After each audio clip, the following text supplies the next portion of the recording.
ମାନେ ସକାଳୁ ସକାଳୁ ଜିମ୍ ଆସିବାକୁ ଟୋଟାଲି ଇଚ୍ଛା ହଉନି। ଯେଉଁ ଶୀତ ହେଉଛି କୁହନି। କ'ଣ ଆଉ କରିବା, ଯେମିତି ହେଲେ ତ ଆସିବା ପାଇଁ ପଡ଼ିବ ଆଉ। ତ ଏପଟେ ଗୋଟେ ପିଲାଟା ପୁରାପୁରି ଶୋଇଛି ଲେଗ୍ ମାରିକିନା, ମାନେ ସିଏ ପୁରାପୁରି ଆଉଟ୍ ଅଫ୍ କଣ୍ଟ୍ରୋଲ। ତ ଏପଟେ ଭାଇ ଆମର ଯୋଉଠୁ ପ୍ଲେଟ୍ ଆଣିଥିଲେ ସେଇଠି ନେଇକି ଥୋଉଛନ୍ତି। ଯେହେତୁ ଆଜି ଲେଗ୍ ଡେ ଟା, ବେଶୀ ପିଲା କେହି ଆସିନାହାନ୍ତି, ଅଳ୍ପ ପିଲା ଆସିଛନ୍ତି। ତ ଏପଟେ ଭାଇ ଆମର ଡ୍ୟାନ୍ସ କରିବାରେ ଲାଗିଛନ୍ତି। ହଉ ସେତିକି ତ ଡ୍ୟାନ୍ସ ଦେଖିଥିବ। ତାପରେ ଆମେ ଆସିଲୁ ଭାରି ଫିଲ୍ଡକୁ। ଫିଲ୍ଡରେ ଆଜି ଟିକେ ନାକୁ କାମ ଅଛି, ଆଜି ଖେଳ ହବ ତ ଫିଲ୍ଡରେ। ତାପରେ ଦ୍ୱିପହରେ ଆମେ ସମସ୍ତେ ବାହାରି ଯାଇଥିଲୁ ଖେଳିବା ପାଇଁ। ହେଲେ ପିଲାଟା ଦୋକାନରୁ କ'ଣ କିଣୁଛି ଦେଖନ୍ତୁ। ମାନେ ୟା ବିନା ପା ଖେଳ ଅଧୁରା। ଏଇଟା ନ ନେଲେ ହବନି କିଛି। ହଉ ସେ ତାର ଯାହା ଆଣୁଛି ଆଣୁଥାଉ, ଆମର କ'ଣ ଯାଇଛି। ତାପରେ ଗାଡ଼ିରେ ବସିକି ଆମେ ସିଧା ଚାଲିଲୁ ଏବେ ଖେଳ ପଡ଼ିଆ ଠିକି। ଯିବା ଏବେ ଆଜି ଖେଳିବା, ବହୁତ ଦିନ ହେଲାଣି ଖେଳ ହେଇନି। ତ ଫିଲ୍ଡକୁ ଆସିକି ଦେଖିଲୁ ବାବାରେ କେତେ ପିଲା।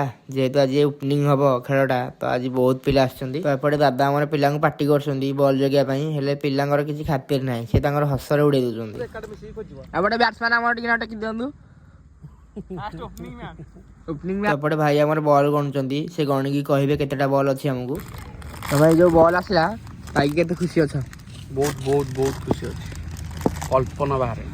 ତାପରେ ଆମର ଖେଳ ସରୁ ସରୁ ସନ୍ଧ୍ୟା ହେଇଯାଇଥିଲା। ତ ସମସ୍ତେ ବାହାରି ପଡ଼ିଥିଲୁ ଯିବା ପାଇଁ ଘରକୁ। ଏବେ ଏପଟେ ସମସ୍ତେ ମଜାମସ୍ତି ଚଲେଇଛନ୍ତି।